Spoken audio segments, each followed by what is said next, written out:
और मैं डेटा भी देख रहा था, आप अपने कस्टमर्स को अलाइन कर रहे हैं, बैठा रहे हैं, और आने वाले सेशंस में जो भी कस्टमर्स आएंगे ना, मान के चलो, इफ दे आर, अगर उन्होंने पेमेंट करा, इस सेशन में आने के लिए उन्होंने पेमेंट करा, तो पूरी पूरी चांसेस है, 90% चांसेस है कि वो इस सेशन को अटेंड करेंगे, और आपको पुश करने की बहुत ज्यादा जरूरत नहीं है अगर आपने प्रॉपर वैल्यू क्रिएट किया तो, बिकॉज उन्होंने पेमेंट करा है ना, 299 प्लस जीएसटी, ₹353 पेमेंट करा 2 घंटे के सेशन के लिए। तो पूरी चांसेस है कि आपका थोड़ा सा पुश, थोड़ा सा रिमाइंडर उनको इस सेशन को अटेंड करवाने में जरूर मदद करेगा। और ये भी पूरी चांसेस है कि कन्वर्जन रेशियो भी बढ़ जाएगी, बिकॉज इसमें सीरियस क्लाइंट्स आएंगे, जो आपके लिए भी बैंडविड्थ चोक होने का जो परेशानी होता था ना, कि बहुत सारे कस्टमर बिठा लिए, सर 20 किसको कॉल करूं, what is the P0 in that, what is P1 P2, ये परेशानी भी नहीं आएगी, बिकॉज आपको पता है कि अगर मैंने 10 क्लाइंट बैठाए, 10 के 10 आने की पूरी संभावना है, और 10 के 10 में से कन्वर्जन होने का मैक्सिमम परसेंटेज ऑफ चांस बनता है, बिकॉज बिजनेस का booster is considered as a product. ये प्रोडक्ट है 299 प्लस जीएसटी का, यहाँ पे आप 2 घंटे के सेशन में कस्टमर को बैठा रहे हैं। अब आपके मन में सवाल आता होगा कि वाई दिस बिजनेस का बूस्टर, सर इसको क्यों लॉन्च किया, व्हाट इज दिस पर्पस, है ना। तो जो पुराने आईबीसीज हैं वो इससे कनेक्ट कर जाएंगे तुरंत कि हमने इसको क्यों लॉन्च किया, what is this purpose, what is the purpose of launching this, आपकी ये कैसे मदद करेगा, वो मैं आपको थोड़ा सा विस्तार में बताऊंगा, है ना। सबसे पहले एक टच पॉइंट क्रिएट होता है, आई थिंक आपको टच पॉइंट पता होगा, आगे अगर नहीं पता है तो आगे प्रॉब्लम स्टेटमेंट और उसके आंसर्स में टच पॉइंट आने वाली है, मैं आपको एक्सप्लेन भी करूंगा। एक टच पॉइंट बड़ा बिजनेस से, विवेक बिंद्रा सर से, एक कस्टमर को, एक प्रोस्पेक्ट को जो अभी कस्टमर बना नहीं है, वो कहीं एक प्लेटफॉर्म पे विवेक सर से इंटरेक्ट करेगा, कहीं पर एक टच पॉइंट पे आएगा जहां पे उसको हेड ऑफिस से और विवेक सर से सीखने को मौका मिलेगा। इट्स ए ट्रायल रन, है ना, ट्रायल रन में आएगा, वो देखेगा कि कैसे हो रही ये चीजें, मुझे अच्छा लग रहा है, और फिर आगे कन्वर्ज हो। तो एक टच पॉइंट बड़ा बिजनेस ने आपको दिया कि जो भी कस्टमर है संडे के वेबिनार में लेके आओ, पुराने आईबीसी आप कनेक्ट कर सकते हैं मेरी बात को।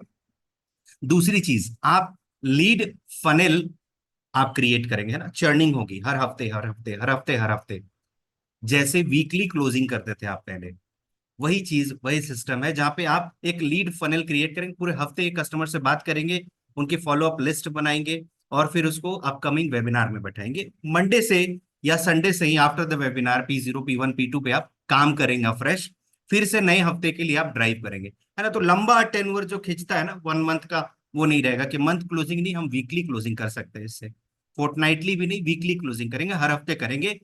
सेल्स सपोर्ट आपको एक्सटेंड होगा, रीजन बिहाइंड विवेक सर आपके बिहाफ पे सेल कर रहे हैं, है ना। वो सिर्फ और सिर्फ स्ट्रैटेजीज नहीं बताने वाले, वो सिर्फ स्ट्रैटेजीज नहीं बताएंगे, वो अपने प्रोडक्ट्स को भी पिच करेंगे, लीडरशिप फनल प्रोग्राम के जितने भी वेरिएंट्स है उसको पिच करेंगे विवेक सर, और आपका राह को आसान करेंगे, है ना। बिजनेस की एक्यूमेन बढ़ेगी, इससे आपकी भी बढ़ेगी और कस्टमर्स की भी बढ़ेगी। 20 स्ट्रैटेजी, ऑलरेडी 10 डे MBA ने तहलका मचा दिया पूरी दुनिया में, है ना। तो जब हम फ्री में इतने अच्छे कंटेंट दे सकते हैं, जिस 10 डे MBA ने पूरी दुनिया में तहलका मचा दिया, तो ये 20 स्ट्रैटेजीज जो उसकी बिजनेस के डेवलपमेंट में काम आएगी, क्या वो तहलका नहीं मचाएगी, है ना। And that two is priced at very low, 299 plus GST. इससे आपकी कस्टमर की भी सीरियसनेस समझ में आ जाएगी, आपका भी समय और एनर्जी बचेगा कि आपको किन लिमिटेड कस्टमर्स पे ध्यान देना है ना। सेल्स पुश तो मैंने आपको बता ही दिया, विवेक सर आपके बिहाफ पे सेल्स कर रहे हैं, काम आपको करना है कि बस उसको वेबिनार तक लेके आओ, और हमारी प्रोडक्ट की अवेयरनेस भी बढ़ेगी इससे। जो भी हमारे प्रोडक्ट्स हैं लीडरशिप फनल प्रोग्राम के, इधर LFP स्टूडेंट भी क्यों ना हो, अवेयरनेस क्रिएट होगी मार्केट में कि कैसे बिजनेस डेवलपमेंट की जाती है विवेक सर के प्रोग्राम्स के थ्रू, है ना। और इससे आपको साप्ताहिक क्लोजिंग में मदद मिलेगी, इसीलिए हमने इस बिजनेस के बूस्टर को लॉन्च किया है।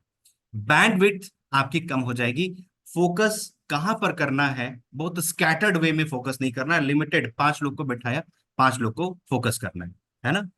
तो सिस्टम वही है, रिश्ता वही है, सोच नहीं है, और इसी के हिसाब से अब आपको भी अपनी चीजों को ड्राइव आउट करना ही है, और अपना भी फनल उसी हिसाब से बनाना है। आपके लिए क्या बेनिफिट्स है, अब आपके अपने भी बेनिफिट समझ लो, motivates for weekly churning of leads, आपकी हर हफ्ते वो लीड्स चर्न होगी, है ना, वो मिक्स से चलेगी।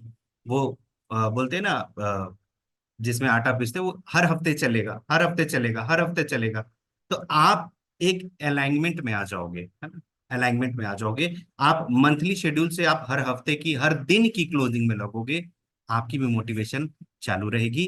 डीएमटी के लिए आपको मोटिवेशन आ जाएगी, बिकॉज जहां पे आपको लग रहा है कि नहीं सर डीएमटी कैसे करूं, डीएमटी फिर लीड्स पे बात करनी होगी, क्या है मतलब, you are in the learning phase for that, जहाँ पे बिजनेस की बूस्टर की अभी लर्निंग चल रही है। डीएमटी की मोटिवेशन आ जाएगी आपको, बिकॉज रेवेन्यू का 90%, टोटल प्राइस का 90% हम एज ए कमीशन आपको दे रहे हैं, है ना, रेवेन्यू नहीं होगा या कमीशन होगा। कमीशन हम आपको 90% दे रहे हैं, दैट मीन्स 270 रुपए के आसपास। तो आपके लिए लीड्स के पैसे अलग से नहीं लगाने। अगर आपने 5 कस्टमर्स को भी बिठा लिया ना, मिनिमम 5 कस्टमर्स को भी बिठा लिया, तो 20 कस्टमर्स को आप महीने में बिठा रहे हो, एवरेज एक बात कर रहा हूं मैं, तो आपकी डीएमटी के खर्च तो निकल गए, 100-150 लीड के खर्च तो आपके पहले ही से निकाल लिया आपने। तो आपको अलग से कुछ इन्वेस्टमेंट करने की जरूरत नहीं है। कस्टमर्स को बिठा भी लोगे ना, इतनी आप इन्वेस्टमेंट निकाल लोगे कि आपके लीड्स के लिए अलग से पैसे लाने की जरूरत नहीं। वीकली क्लोजिंग तो आप करेंगे ही, सेल सपोर्ट मिल रहा है, और सबसे अच्छी बात, अभी टेक्नोलॉजिकल सपोर्ट के द्वारा P0, P1 एंड P2 जैसे पहले होता था, वो भी अब आप ट्रैक कर सकते हैं। दैट मीन्स एक तो पहले ही फिल्टर्ड आउट लीड है ना, जो एडमिशन जो भी रजिस्ट्रेशन होगी वो फिल्टर होके आएंगे, 299 प्लस जीएसटी जो पेमेंट करेंगे वो सीरियस क्लाइंट्स होंगे, कस्टमर्स होंगे।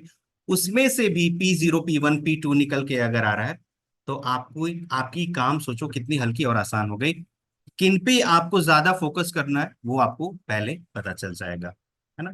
और इससे सबसे अच्छा फायदा क्या होगा, आप पहले से एडवांस में मंथली बजट और फोरकास्ट कर सकते हो कि मैं इस महीने 20 कस्टमर को बैठाऊंगा, या 30 कस्टमर को बैठाऊंगा, 50 कस्टमर को बैठाऊंगा, उस हिसाब से मेरी इतनी रेवेन्यू होगी।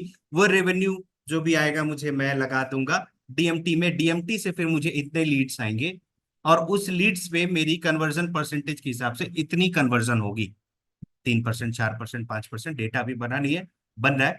बट जो भी कन्वर्जन एवरेज परसेंटेज आती है, उस पर अगर आप कैलकुलेशन, तो आप फोरकास्ट कर सकते हो, जैसे वेदर की फोरकास्टिंग होती है, आने वाले समय में तूफान आने वाला, घर के अंदर हो, तो आप मंथली फोरकास्ट कर सकते हो, वीकली, फोर्टनाइटली, मतलब 15 दिन में एक बार आप फोरकास्टिंग कर सकते हो कि मेरी स्ट्रक्चर कैसे चलेगी, गाड़ी पहिए पे कैसे चलेगी, कौन कौन स्टेशन आने वाले आपको पता होता है ना। तो इससे आपको मदद मिलेगी। चक्की, थैंक यू सो मच। चक्की, टारगेट ऑडियंस कौन है, अब ये भी समझ लेते हैं, who are the target audience, है ना। ऐसा नहीं है कि आपके ये पार्टिकुलर सेगमेंट टारगेट ऑडियंस है, हमने एक बहुत बड़ा हेडरूम खोल दिया। कौन सा हेडरूम खोल दिया, स्टूडेंट प्रेन्योर, है ना। पहले एलएफपी स्टूडेंट नहीं होता था, बट अब हमारे पास एक बहुत बड़ा हेडरूम स्टूडेंट प्रेन्योर का भी हम कंपोजिशन लेकर के आ चुके हैं, जिसमें आप विद्यार्थियों को भी बात कर सकते हैं। वो कौन से विद्यार्थी होंगे जिनसे आपको बात करना ज्यादा अच्छा, वो मैं आपको बताऊंगा। आंतरप्रेन्योर जो ऑलरेडी बिजनेस कर रहे हैं, वो तो आपके टारगेट सेगमेंट है ही, है ना। वर्किंग प्रोफेशनल जो काम कर रहे हैं, जॉब करते हैं कहीं पे, गवर्नमेंट में, प्राइवेट में, कहीं पे, लेकिन अपना बिजनेस एस्टैब्लिश करना चाहते हैं, फ्यूचर में चल के अपनी कुछ बिजनेस एस्टैब्लिश करना चाहते हैं, वो आपके क्लाइंट हो सकता है। या बिजनेस सीखना चाहते हैं, बहुत लोग की लर्निंग की कैपेसिटी होती है, मुझे लर्न करना है भाई, करे नहीं करे बिजनेस, मेरे को जानकारी जरूर चाहिए। तो वर्किंग प्रोफेशनल आपके टारगेट सेगमेंट है। इंट्राप्रेन्योर, इंट्राप्रेन्योर क्या हुआ, आई होप सो आप जानते होंगे, बट मैं बता देता हूँ। इंट्राप्रेन्योर वो क्लाइंट्स, वो कस्टम, वो प्रोस्पेक्ट्स जो नौकरी करते हैं कहीं पे, लेकिन नौकरी में भी अपनी नौकरी को बिजनेस जैसे लेते हैं, जैसे ये मेरा काम है, ये मेरा धंधा है, आज मैंने नहीं किया तो मेरे को आज का दुकान में नुकसान हो जाएगा। मतलब उस जोशो खरोश से काम करने वाले, वैसे पर्सनालिटी, वैसे पर्सन को हम इंट्राप्रेन्योर बोलते हैं, जो अपनी नौकरी में रह के भी बिजनेस जैसा बिहेव करते हैं कि मेरा बिजनेस है, मेरा धंधा है ना। तो इंट्राप्रेन्योर आपके बहुत अच्छे प्रोस्पेक्ट सेगमेंट हैं। वुमेन प्रेन्योर जो घर पे रह के बिजनेस करना चाहती है, कमाना चाहती है, अपने फैमिली को सपोर्ट करना चाहती है, इनफैक्ट फुल टाइम में भी करके फैमिली को रन करना चाहती है, सपोर्ट तो छोड़ो। वुमेन प्रेन्योर वैसे आपके टारगेट सेगमेंट है। एंड स्टूडेंट प्रेन्योर, एक जो बहुत बड़ा हेडरूम, बहुत बड़ा जो एक कस्टमर सेगमेंट था जिसको हमने कभी टच नहीं किया, अब वो भी आपका एक टच पॉइंट हो गया है, जहां पे आप स्टूडेंट ट्रेनर को टैप कर सकते हैं, कॉलेजेस में जाकर फिजिकली मेहनत करके, इंस्टीट्यूट्स में जा करके, है ना, या डीएमटी एड रन करके, आजू बाजू इर्द गिर्द में बात करके, ऑफलाइन ऑनलाइन मार्केटिंग करके, है ना। एक कॉलेज में अगर आप चले जाओ, अगर एक कॉलेज में अगर आपका अच्छा टाई अप हो गया, तो आप बैठ बिठा करके वहां पे चार पांच आराम से आपके रजिस्ट्रेशंस हो जाएंगे, चार पांच क्लोजर भी हो जाएगा, सिर्फ एक जगह दो जगह से।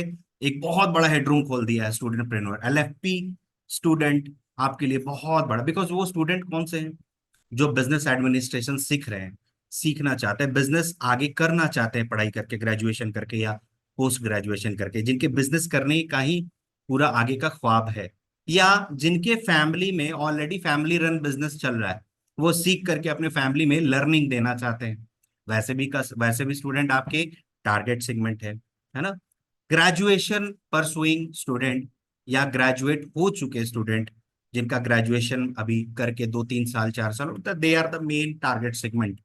उम्र निकाल लीजिएगा, 18 वर्ष की आयु में ग्रेजुएशन हो जाती है, तो 16 17 18 19 20 21 22 ऐसे टारगेट सेगमेंट के लिए आप, ऐसे एज टारगेट सेगमेंट के लिए आप डीएमटी चलाएंगे, तो आपकी अच्छी खासी लीड्स, अच्छी हॉट लीड्स आ सकती है ना। तो वैसे स्टूडेंट्स को, और वैसे आप टारगेट कैसे करोगे, कहाँ जाओगे, ऑफलाइन। अब मैं बता रहा हूँ, हर शहर में कॉलेजेस हैं, यूनिवर्सिटीज है, आप ऑफलाइन भी मेहनत करोगे, तैयारी करवाने वाले इंस्टीट्यूशंस हैं, आप पैम्पलेट्स लेके अपनी विजिटिंग कार्ड लेकर के भी जाओगे। आपका अगर एक जगह से टाई अप हो गया ना, तो आप बैठ बैठा के वहां पे आपकी चर्निंग होती रहेगी, वहां पे भी आपकी चर्निंग होगी। स्टार्टअप ओनर्स जो अपनी बिजनेस स्टार्ट करना चाहते हैं, स्टार्ट कर चुके हैं, पैसे लगा दिया, स्टार्ट कर रहे हैं, बट वो अभी अच्छे से बिजनेस को ग्रो नहीं कर पा रहे, समझ नहीं पा रहे हैं, कहीं चीजें अटक रही है, तो वैसे भी टारगेट सेगमेंट आपके प्रोस्पेक्ट सेगमेंट है, उनको भी आप टारगेट कर सकते हैं। एंड अल्टीमेटली वन अप वैसे प्रोस्पेक्ट्स जिनको कुछ चाहिए, वांट से वर्ड बनाए वाना, दैट मीन्स मुझे चाहिए, मुझे ग्रोथ करना है, बढ़ना है, सीखना है। Every person who want something, मतलब डेस्परेटली मुझे चाहिए, आगे बढ़ना है, सीखना है, लर्निंग करनी है, that is your target segment, target audience. आप ऑफलाइन और ऑनलाइन दोनों मार्केटिंग तरीके से अपने प्रोस्पेक्ट को ढूंढ सकते हैं, है ना। ऑर्गेनिक तो तरीके हैं ही, और डीएमटी के तरीके हैं ही। डीएमटी के लिए भी मैं आपको लास्ट में बताऊंगा। अब आते हैं हम सिखाने क्या वाले हैं। हम सिखाने क्या वाले हैं, इस बिजनेस के बूस्टर में कुछ ब्लंडर्स होती है, ब्लंडर्स बोलने का मतलब मिस्टेक्स, बिजनेस में कुछ मिस्टेक्स होती है। एक्चुअली वो मिस्टेक नहीं होती, अज्ञानता होती है। मैंने बोला ना स्टार्टिंग में, वायरस है, ये कौन सा वायरस है, ये अज्ञानता का वायरस है। इस वायरस को हटाना है कैसे, ज्ञान के प्रकाश से। जैसे मैं ऐसी प्रोडक्ट बना लिया, 10 प्रॉब्लम स्टेटमेंट्स को डिफाइन किया गया है जो बिजनेस के बूस्टर में बता रहे हैं विवेक सर, उसमें 20 सॉल्यूशंस को बताया जो मैं आगे बताऊंगा। मैंने ऐसी प्रोडक्ट को बना लिया जिसको मार्केट को चाहिए ही नहीं, मेरे के लोग का बड़ा यूनिक है। मैं कल लीडरशिप फन प्रोग्राम एलएफपी का 8P फ्रेमवर्क अपने रीजन में सेशन कर रहा था। What is unique and what is important, both. Unique चीज भी लानी है आपको, और इंपॉर्टेंट भी। ऐसा नहीं यूनिक चीज ले आओगे तो आपका मार्केट में प्रोडक्ट बिकेगा ही, यूनिक भी होनी चाहिए और इंपॉर्टेंट भी होनी चाहिए, लोगों की जरूरत की चीज भी होनी चाहिए, तभी वो माल सामान बिकता है। तो आप ऐसी कुछ प्रोडक्ट बना लेते हो जो मार्केट को चाहिए ही नहीं, फिर आप उसको बेचने के लिए ग्राहक को ढूंढते हो। गाड़ी रिवर्स में चलानी थी, पहले कस्टमर की डिमांड समझ जाते मार्केट से, फिर माल बनाया होता, तो कस्टमर्स और ग्राहक खोजने की जरूरत नहीं पड़ती। दूसरी क्या मिस्टेक होते हैं, failures to execute sales and marketing strategies, पता ही नहीं है सेल्स और मार्केटिंग कैसे किया जाए, ग्रोथ करना है, बहुत सारी चीजों को सिखाया गया, बट अभी भी एग्जीक्यूशन लेवल पे नहीं आ रहे हैं। सीखने से कुछ नहीं होता, मैं आपको ही बोल रहा हूँ, सीखने से कुछ नहीं होता। अगर आप कितने बार भी सेशन में आ जाओ, सीखने से कुछ नहीं होगा, अनलेस एंड अनटिल आग आप अगर उसको इम्प्लीमेंट नहीं करोगे, है ना। Implementation is the key, implement जिस दिन जिस व्यक्ति ने कर दिया ना, वो निकाल के ले जाता है अपनी गाड़ी में। तो मार्केटिंग और सेल्स की टेक्निक्स एंड स्ट्रैटेजी सीखेंगे। अनट्रेन्ड एंड डिसहार्मोनियस टीम मेंबर्स है अगर आपके, डिसहार्मोनियस मतलब कोई कुछ बजा रहा है, कोई कुछ बजा रहा है, कोई कुछ कर रहा है, कोई, है ना, अलग अलग ट्यून्ड है, मिस ट्यून्ड है। गाड़ी भी आपकी, बाइक चलाते हो मिस ट्यूनिंग हो जाती है ना, है ना, आपको बहुत ज्यादा एक्सलेटर होने लगता है, डाउन हो जाता है, बंद होने लगती है गाड़ी। कोई ज्यादा काम कर रहा है, कोई कम काम कर रहा है, कोई राइट जाना है लेफ्ट काम कर रहा है, कोई लेफ्ट जाना है राइट काम कर रहा है, डिसहारमोनियस है, हारमोनी नहीं है। टीम मेंबर्स, टीम की ट्रेनिंग कम है, टीम की अलाइनमेंट कम है, उसको ये एक प्रॉब्लम स्टेटमेंट फेस करते हैं। कस्टमर्स के फीडबैक, अब ये बड़ी इंपॉर्टेंट है, सर्विस का ये बैकबोन है। अगर इस चीज को आपने नहीं पकड़ा, ठीक है, आप बहुत अच्छी कंपनी रन कर रहे हैं तो मीन वाइल आप ग्रो कर जाएंगे, लेकिन धीरे धीरे धीरे धीरे मार्केट में फैल जाएगा कि आपका कंपनी में सर्विस खराब है, फिर आपकी डाउनफॉल शुरू हो जाती है। तो सर्विस बैकबोन है, सर्विस को हमेशा पकड़ के चलिएगा। कस्टमर की फीडबैक जो दे रहा है ना, उसको बहुत पॉजिटिवली, बहुत तेजी से लेकर के उसको ठीक करने की जरूरत पड़ती है। रॉन्ग टारगेट मार्केट भी पकड़ लिया, प्रोडक्ट तो बना लिया, टारगेट मार्केट गलत है ना। जैसे मैं लोअर मिड सेगमेंट की अगर टारगेट कुछ ऐसा प्रोडक्शन करता हूं और मैं जाके एचएनआई क्लाइंट्स को बेच रहा हूं, नहीं लेंगे। एचएनआई क्लाइंट्स है, सस्ते वाले सामान नहीं लेंगे। या लोअर मिड सेगमेंट कैसे प्रोडक्ट को मैंने लॉन्च किया और उसको जस्ट रेसिप्रोकेट कर लो, जिस प्रोडक्ट का, जिस टारगेट सेगमेंट का क्लाइंट होना चाहिए उसी में वो चलता है, फलता फूलता है। Personal use of business funds, कुछ लोग क्या करते हैं, बिजनेस के पैसे को यूज कर लेते हैं, मेरे काम में इमरजेंसी है घर पे, तो उनके पास कैपिटल नहीं बचता, स्टाफ की सैलरी देनी है, रेंट देना है, कुछ अचानक से अपॉर्चुनिटी आ जाती है बिजनेस में, अरे इसमें इन्वेस्ट कर दो बड़ा अच्छा लगेगा। अब पैसे नहीं है तो इन्वेस्ट कैसे करोगे आप? तो वहां पे ये भी ब्लंडर्स करते हैं। नॉट ट्रैकिंग कॉम्पिटिटर्स, अब थोड़ा दूरदृष्टि भी रखनी पड़ती है बिजनेस में, क्या चेंजेस हो रहा है, नहीं हो रहा है, क्या होने वाला है ना। जैसे अब कोरोना प्रूफ बिजनेस बनाने की कोशिश करते हैं लोग, कि उनको नहीं पता था कि ऐसा कुछ होता है, बट पहली बार पता चला कि कोरोना नाम का एक वायरस आएगा जो पूरी दुनिया में तहस नहस मचा देगा, बिजनेस में नुकसान करता है। तो कोरोना प्रूफ बनाने का भी अब बिजनेस प्लानिंग करते हैं। तो थोड़ा स्पेकुलेट करना चाहिए कि हम गवर्नमेंट की पॉलिसीज क्या होने वाली है, आगे क्या क्या चेंजेस होंगे, है ना। कॉम्पिटिटर्स को थोड़ा आपको ट्रैक करना पड़ेगा कि मेरे इर्द गिर्द में कोई नया कॉम्पिटिटर खड़ा हो रहा है क्या, वो क्या चीजें लेकर के आ रहा है, उसकी क्या एक्स्ट्रा एडवांटेज है जो वो मेरे से ज्यादा करके दे रहा है। इस चीजों को बड़ा खास ख्याल रखना पड़ता है। ओके। एंड आगे क्या फेलियर्स, क्या ब्लंडर्स होते हैं, आइडेंटिफाई अपॉर्चुनिटी गैप, कुछ अपॉर्चुनिटी है मार्केट में, बट शायद आपकी इस वायरस के कारण, जो अज्ञानता का वायरस है ना, वो आपका अपॉर्चुनिटी गैप क्रिएट कर रहा है, आपको पता नहीं, अज्ञानता है, बताने वाला कोई नहीं, समझाने वाला कोई नहीं कि इसमें प्रॉफिट मार्जिन, प्रॉफिट परसेंटेज अच्छा है, इस धंधे में दिमाग और पैसा लगाया जा सकता है। ये परेशानी आती है, ब्लंडर। पुअर और no revenue model, revenue model ही नहीं है, बस किसी को देख करके शुरू कर दिया, या किसी ने मेरा देख करके शुरू कर दिया, यही चीज होता है बिजनेस में, जनरली ऐसे ही हम लोग बिजनेस स्टार्ट कर लेते हैं। ये भी एक ब्लंडर होता है। और क्या होता है, नॉट हैविंग राइट पार्टनर्स या को फाउंडर्स, पता नहीं किस पे ट्रस्ट करना है, कैसे ट्रस्ट करना है।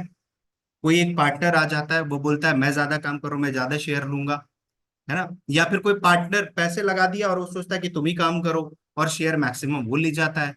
राइट पार्टनर कैसे चूज करोगे, ये सब भी बिजनेस के ब्लंडर्स है, नहीं पता।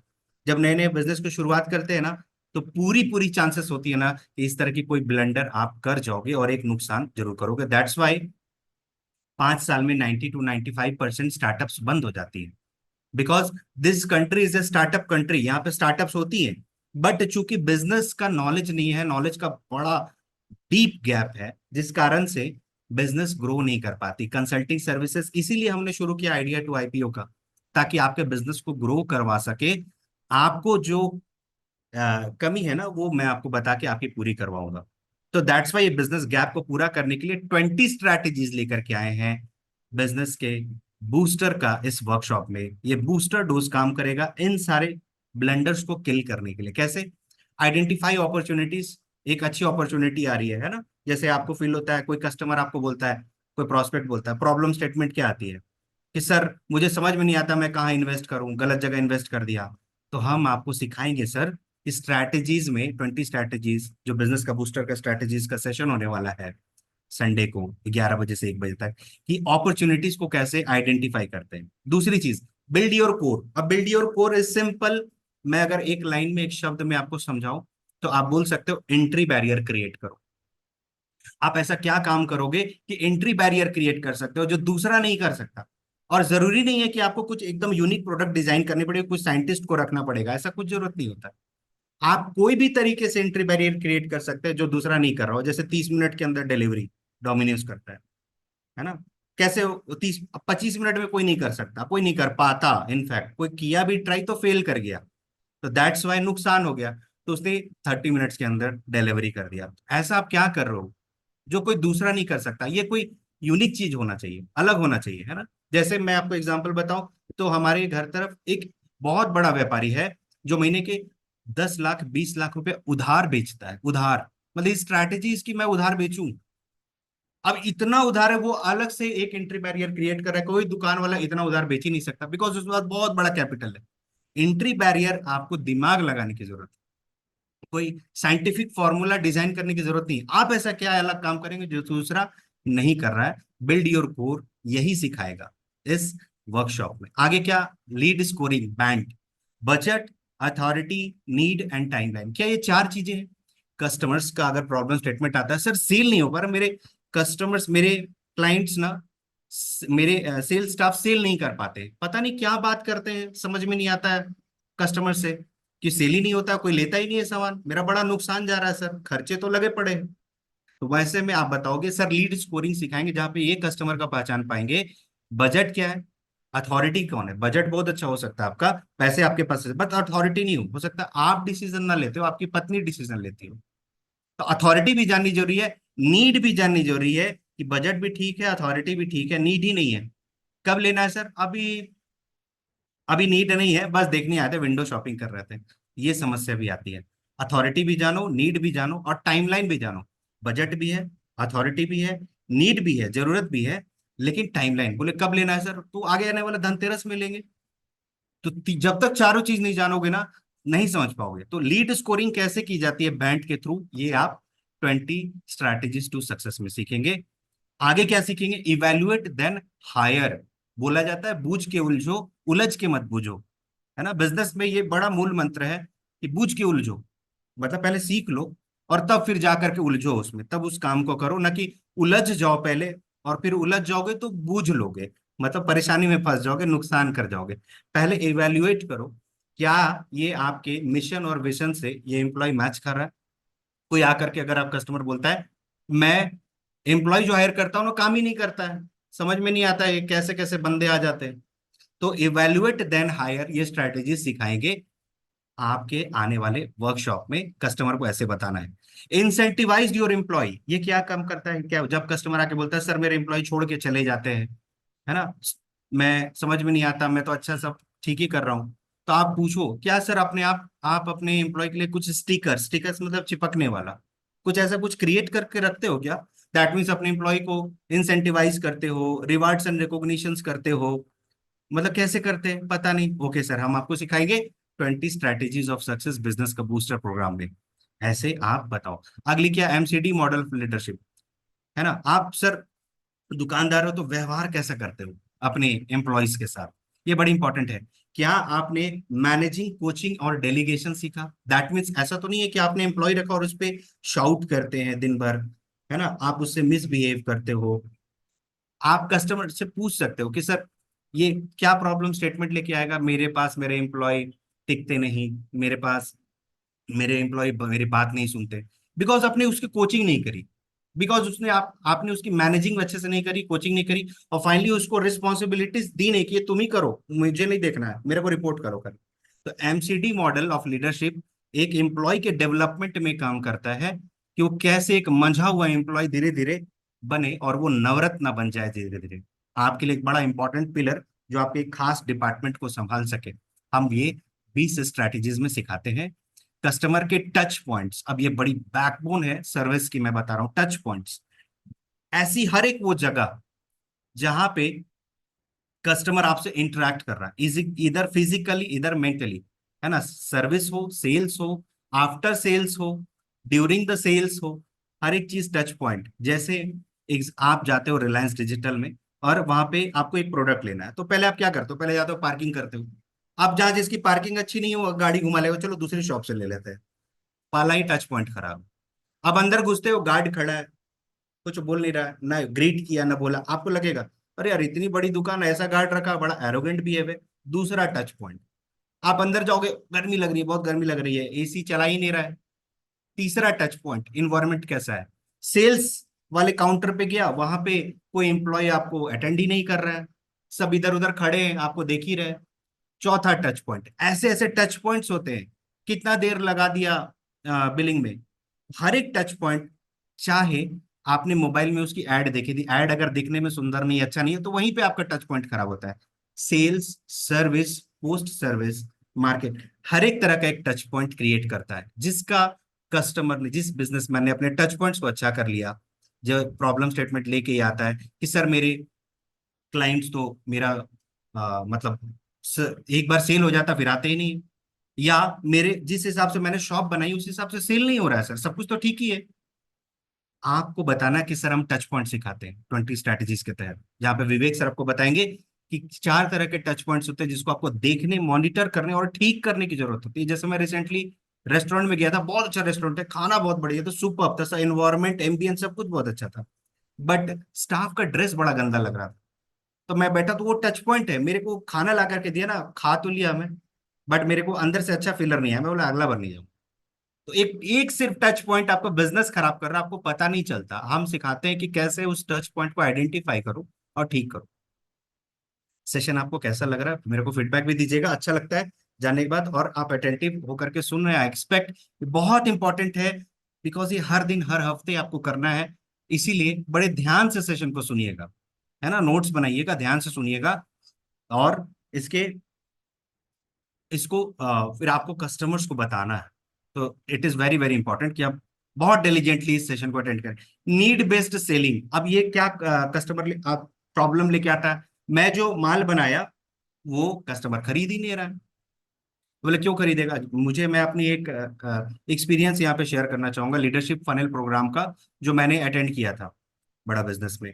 एक व्यापारी जो विवेक सर से क्वेश्चन पूछता है कि सर मैंने तो बहुत अच्छा मसाला बनाया, एकदम हाई क्वालिटी मसाला बनाया, ये तो मेरा एक्सपोर्ट क्वालिटी मसाला है, बट मेरा सेल नहीं हो रहा है। विवेक सर ने उसको आंसर दिया कि आपने 50 लाख रुपए इन्वेस्टमेंट कर दिया, फैक्ट्रीज स्टैब्लिश कर ली, क्या आप जिस मार्केट में सेल कर रहे हो वो मार्केट कैसा है। बोले सर मार्केट तो एवरेज मार्केट है। तो वहां पे 50 रुपए के मसाले के पैकेट, वो जो हाई क्वालिटी लेके आया था, जो एक्सपोर्ट क्वालिटी थी, वो 100 रुपए। कॉम्पिटिटिव कोलाबरेटिव स्ट्रैटेजी, कंपटीशन है, कोलाबरेशन कर लो। जैसे एक मैरिज हॉल का कोलाबरेशन, सजाने वाले से, मतलब मैरिज हॉल को सजाने वाले, लाइट, साउंड, है ना, सबसे होता है, कॉन्टैक्ट्स होते हैं। तो कोलाबरेशन कैसे किया जाता है ये हम आपको सक्सेस इसमें सिखाएंगे, कि अगर आपका सर कोई भी बिजनेस है तो उसमें आपके बिजनेस से अलाइड बिजनेस भी होते हैं, उनसे आप कैसे कोलाबरेट करके एक नेटवर्किंग बनाओ और उसको आगे बढ़ाओ, बिजनेस को हम सिखाएंगे, है ना। 10 C ऑफ कंटेंट क्रिएशन, अब ये बड़ी अच्छी चीज है, ब्रांडिंग एंड मार्केटिंग में हम फ्रेमवर्क में सिखाते हैं आपको 10 C ऑफ कंटेंट क्रिएशन, जहां पे celebration, current affairs, creating awareness, casualty, crime etcetera, C से स्टार्ट होते हैं सारे। आपके अपने ब्रांड को वायरल बनाना है, बहुत बड़ा बनाना है, छोटा से स्टार्ट किया आपने, बट अगर आपने ब्रांडिंग पे मेहनत नहीं करी ना, और इन 10 C से आपने कंटेंट नहीं बनाया, तो फिर आप, HNI means high net worth individual, बहुत टॉप अर्निंग क्लाइंट्स, बहुत हाई पेइंग क्लाइंट्स, HNI, तो आप आगे नहीं बढ़ा पाओगे अपने बिजनेस। जब कोई कस्टमर प्रॉब्लम स्टेटमेंट ये लेके आता है, मैं सर कंटेंट कैसे बनाऊं कि मेरा मेरा वेबसाइट विजिटर्स बढ़ जाए, मेरा आ, आ, मेरे लोग मेरे वेबसाइट्स पे क्लिक, CTR बढ़ जाए, क्लिक थ्रू रेशियो बढ़ जाए, तो वो हम आपको सिखाते हैं कि कंटेंट कैसे बनाओ। 2 मिनट की एड भी ऐसी बनाओ ना, या यूट्यूब पे भी देखते हो आप, ऐड चल रहा, 5 सेकंड के अंदर आपको कस्टमर को पकड़ना, बिकॉज 5 सेकंड के बाद स्किप करने का ऑप्शन आता है। कंटेंट ऐसा बनाओ, कैसे बनाओ, टेक्निकलिटीज क्या होना चाहिए, वो हम सिखाते हैं, जिससे आपका ब्रांड बड़ा बनेगा सर, मार्केटिंग आपकी बढ़ जाएगी, तो आपका सेल ऑटोमेटिक बढ़ जाएगा, है ना। फिर आगे हम, जस्ट मिनट, हाँ, आगे हम क्या सिखाते हैं सर आपको, आपके ब्रांड को वायरल आप कैसे बनाएं। जब कस्टमर बोलता है मेरे को कि सर मेरा ब्रांड आगे बढ़ नहीं रहा है, और मैं, लोग मुझे जानते नहीं हैं, तो आप वो सिखाएंगे सर, 20 स्ट्रैटेजी में सिखाएंगे वायरल कैसे करते हैं ब्रांड को। हम जैसे कस्टमर अगर बोलता है मेरे सर मैंने एडवर्टाइजमेंट तो दिया, मैंने अपनी ब्रांड के लिए एडवर्टाइजमेंट दिया, बट पता नहीं उसका कुछ रिस्पॉन्स नहीं आ रहा है। मैं उसमें तो कॉल टू एक्शन भी दिया हूँ कि अधिक जानकारी के लिए आप मेरे वेबसाइट पे इस पर क्लिक करें। Must have in your ads, आपके स्ट्रैटेजी को हम आपको ये सिखाते हैं। एड्स तो बनाया, लेकिन एड्स में आपको क्या रखने चाहिए वो भी बड़ी इंपॉर्टेंट चीज है। ये एड्स बनती कैसी, बनाई कैसे जाती है। कस्टमर बोलता है मेरा बिजनेस का टर्नओवर नहीं बढ़ रहा है, मैं तो 5 साल से बिजनेस कर रहा हूँ सर। वही है, पिछले साल भी 1 करोड़ है, इस साल भी 1 करोड़ है, थोड़ा बहुत बढ़ गया। अभी तो मेरे को 1.5 करोड़ हो जाना चाहिए था, 2 करोड़ हो जाना चाहिए, मैं तो अच्छा काम कर रहा हूँ। 4 तरीके बताए गए हैं कैसे आप ट्रांजेक्शन बढ़ा लो, प्रोडक्ट की प्राइस बढ़ा लो। ये सारी स्ट्रैटेजीज में पता चलेंगी कि आप कस्टमर को ऐसे बता सकते हो, है ना। फ्रेमवर्क में हम इसको सिखाते हैं, विवेक सर इसको स्ट्रैटेजीज वाले सेशन में बिजनेस का बूस्टर में लेके आ रहे हैं। 5 वेज ऑफ मार्केटिंग, जिसमें aware, appeal, ask, act and advocate. Customer कैसे एक, जब फर्स्ट टाइम एक्सपीरियंस करता है टिल द लास्ट टाइम, जब तक आपका एडवोकेट ना बन जाए, आपका वकील नहीं बन जाए, मतलब आपके ब्रांड के लिए दूसरे से लड़ ना जाए, जब तक वो स्थिति नहीं आती है ना। अवेयर से स्टार्ट करते हैं एंड फाइनली एडवोकेट तक पहुंचते हैं। कहां पर कस्टमर का क्या प्रॉब्लम स्टेटमेंट आता है कि सर मैं तो अच्छा कर रहा हूं मैं, लेकिन मेरा क्या है ना कि आज तो मेरे से खरीद लेते हैं, कल मेरे पास नहीं आते, दूसरे से ले लेते हैं। तो आपकी ब्रांड को एडवोकेट कैसे बना दे, कस्टमर आपका फैन कैसे हो जाए, हम आपको 20 स्ट्रैटेजीज टू सक्सेस बिजनेस का बूस्टर प्रोग्राम बताते हैं। ROI in learning curve, sir ROI return on investment learning curve में नहीं लेके आ पा रहे, वो हम आपको सिखाते हैं।